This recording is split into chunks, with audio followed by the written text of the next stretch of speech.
Hey everybody, welcome back to my channel. This is Wisdom by 30 I Felt podcast. I am your lovely host, Shay Ruff. As some of you may know me, but today I am talking on a different topic. I'm talking about being unvaccinated and traveling. So this is from a personal space. As you know, if you are a listener of the podcast, I've been to this channel, you know everything is personal. So I'm going to get into this topic. I don't take long. Let's go for it. So, unvaccinated and travel. I had an experience recently because I am unvaccinated and I, for medical reasons, have chosen not to get the vaccine, any of the vaccines. However, I had a trip planned to St. Martin Island as well as Anguilla. Initially, we have been watching the country on how they were doing things and how they were receiving unvaccinated visitors. So officially, at the end of June, Anguilla opened back up, said we welcome everybody, come on in and have a good time. Now, our reasoning for going to Anguilla was because of a wedding for one of our family members, and so we chose to not only make it a vacation celebration, but to also celebrate our wedding anniversary. So we got our passports, which is important. You got to have a passport. It is a British island, so I'm gonna talk a little bit about that just to give you insight. As you can see, I am a U.S. citizen, born in the U.S., and so but we still had to get a passport to go into this particular place. So what I had to do was, because I'm unvaccinated, I had to, one, follow the guidelines of the country. So I was going into St. Martin, but I would have to take a boat to Anguilla. So I had to go to St. Martin's website first.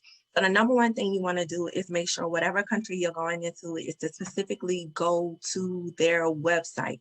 If you Google it and you see the country, make sure it is specifically a .gov or a .org website, because that will specifically show you that this is the country's official website. On that website, they will give you information about vaccinated visitors as well as unvaccinated visitors. Now, every country is different. Anguilla, I'll tell you a little bit about what happened with Anguilla. So I did my application you do have to have an application, let me say that. You have to, when you go into the country's website, you have to fill out an application in order for them to accept you as a visitor into the country. Now, I was traveling on July 12th, so which means that I had to start this process the week before, because you can't go in super early to get it done, because there's some other guidelines that goes with it. So I go to St. Martin's website. I read through all of their documentation. They accept unvaccinated visitors, but there is a fee. Aha. So unvaccinated visitors, no matter the country, from what I've seen, but you have to do your own research. You do have to pay a fee to get into the country. Now it's up to you whether or not you want to pay this fee, and it depends on the extent and how long you're going to be staying in the country. The longer you stay, the more the fee will be. The shorter you stay, the less the fee will be. And that's from my personal experience. So that's what I was seeing. So I go in, I do the St. Martin application. I did it. I started looking at the application 7 days before my trip and read through it thoroughly to make sure that everything was okay. And I had to go back, unfortunately, 2 days later, which would have been 5 days before my trip. So here's what the process was. Fill out your application. You also have to do a COVID test. Now, every country is different. Some countries accept rapid testing, some countries accept the antigen, and some accept both. It just depends on the country. Now, for St. Martin, they only accepted the antigen, which I would have had to do 5 days before my trip, exactly 5 days. And depending on the country, they'll have the calendar on there on when you're supposed to go take the test in order for it to be valid. If you take that test before that time, they will not allow you into their country. So you don't want to deal with that hassle. Make sure you do it within a specific time window. Because I'm an overachiever, I took both tests. I took a rapid test, I took an antigen test, and I took an additional rapid test just in case. And I did this within 5 days before my trip. Okay. So I'm an overachiever. You don't have to be like me. Some people think I'm crazy, but I just wanted to make sure I didn't have any issues getting into the country. So St. Martin accept the antigen test. I had to upload my test results into the portal, then submit my application. Now, for St. Martin, and it, again, this depends on the country that you go to, St. Martin required that you pay $130 for their country insurance, their health insurance. Whether you have health insurance or not, they still wanted you to pay this fee. And remember, I said, depending on the country that you're going to, being unvaccinated does come with fees. So the fee for that was $130. The $130 specifically went to medical health insurance, just to have your COVID test, because you're going to have to take COVID tests when you're there.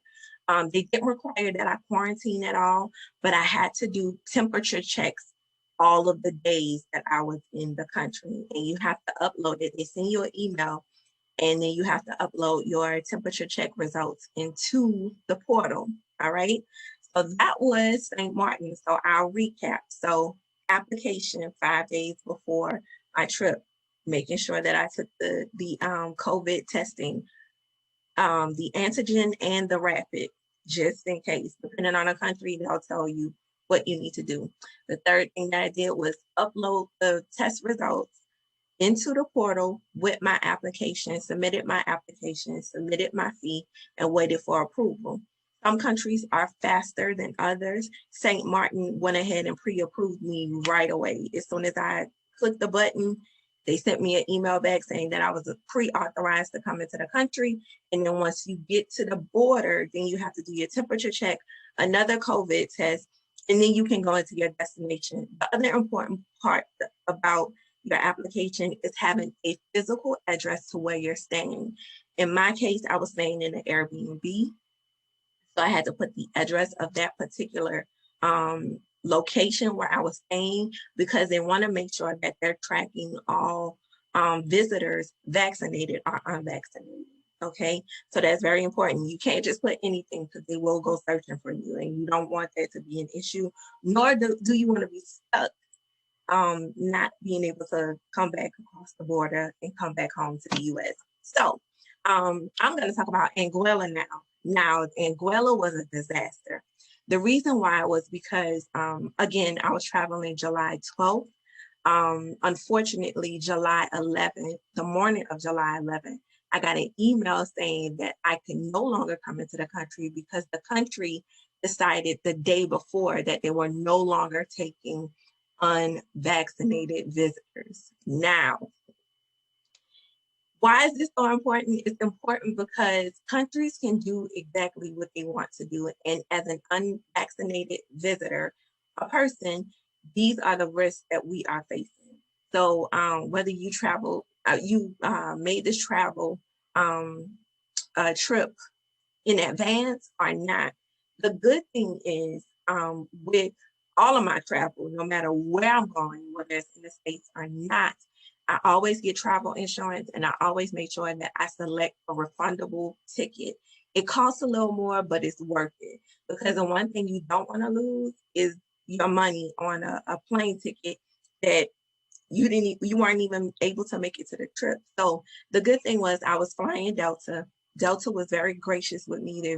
They understood everything, because things are rapidly changing.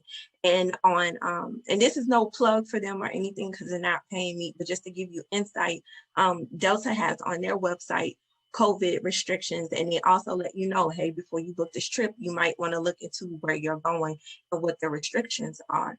And so they have travel insurance with Alliance. I haven't had to use Alliance. All I've been doing is working directly with Delta. When I had the issue of having to cancel my trip the day before, I had to go into Delta's website and cancel my trip and let them know the reason why I was canceling my trip. And they gave me a full refund. For my husband, they gave him a credit. So because that's what he opted to take. So he has a credit for a future flight wherever we decide to go. But all in all, with Anguilla decided to shut down. before my travel. If I was traveling before then, what I would have had to done was the same process, the same steps that I did for St. Martin. The only difference is because I was staying for a wedding that was on August 1st, I would have to come into the country early to quarantine for 10 days. And then after those 10 days, be able to move about on the island. So again, another Airbnb location that we had, which mean that I would have been quarantining alone without anyone around in a very significant space, right? So I was going to be able to quarantine for 10 days before they canceled. Also, I had to pay a hefty fee of $600 to get into the country, but I was staying for a month. So $600 is a lot, no matter how you put it, but it was something that I was willing to pay because I knew the length of time that I was staying and what I was there for. Not only were we going for a wedding, we was going for our anniversary, and also because I'm an entrepreneur, I was going to do some business out in Anguilla as well. But for Anguilla, I had to do a rapid test. I submitted my test results to them. They were all good until the country decided to not accept unvaccinated visitors. And so I did this video because somebody else may be going through the same thing or may have questions, because spending on travel is not cheap. It is really not cheap, whether you're in the States, out the States, whether you're driving or not, taking a bus, train, whatever.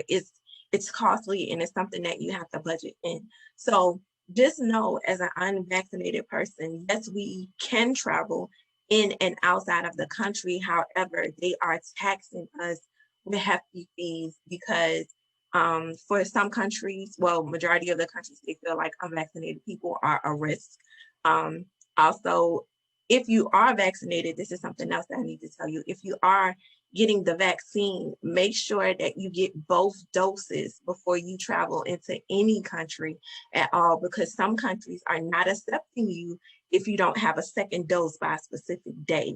So they don't, if you got one dose and think you can move about the country, you may want to double check with them, because some countries, again, like St. Martin, well, Anguilla specifically said if you are vaccinated, you have to have your vaccine by this day.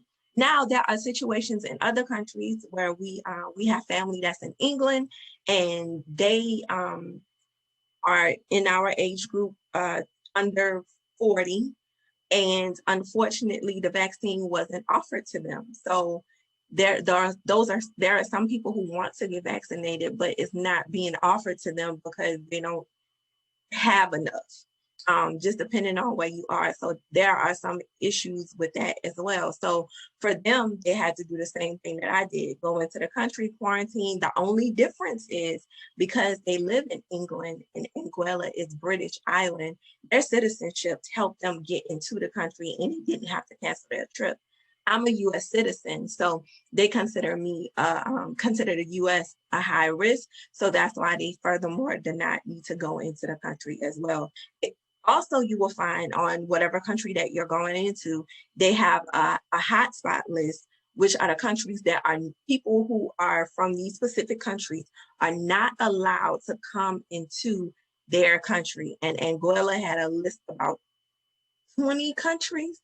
If you are a citizen, your origin was from there, you are not completely banned from entering into Anguilla. So again, I wanted to share this because I experienced it, and I know somebody else is looking for answers and wondering how we as unvaccinated people are moving about the country and traveling, because truth be told, the country has opened up, other countries have opened up, cities, everything is starting to open up just a little bit more. So the number one thing, let's recap. The number one thing is to check the country's website. Wherever you're traveling to, whatever country you're going to, make sure you check their website. Follow their guidelines to a T. Make sure you get your application done. Make sure you get your COVID testing done. Make sure that you have valid health insurance, because they're going to ask for that too.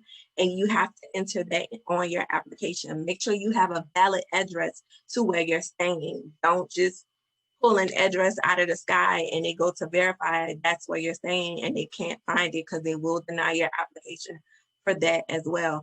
And be prepared to pay fees.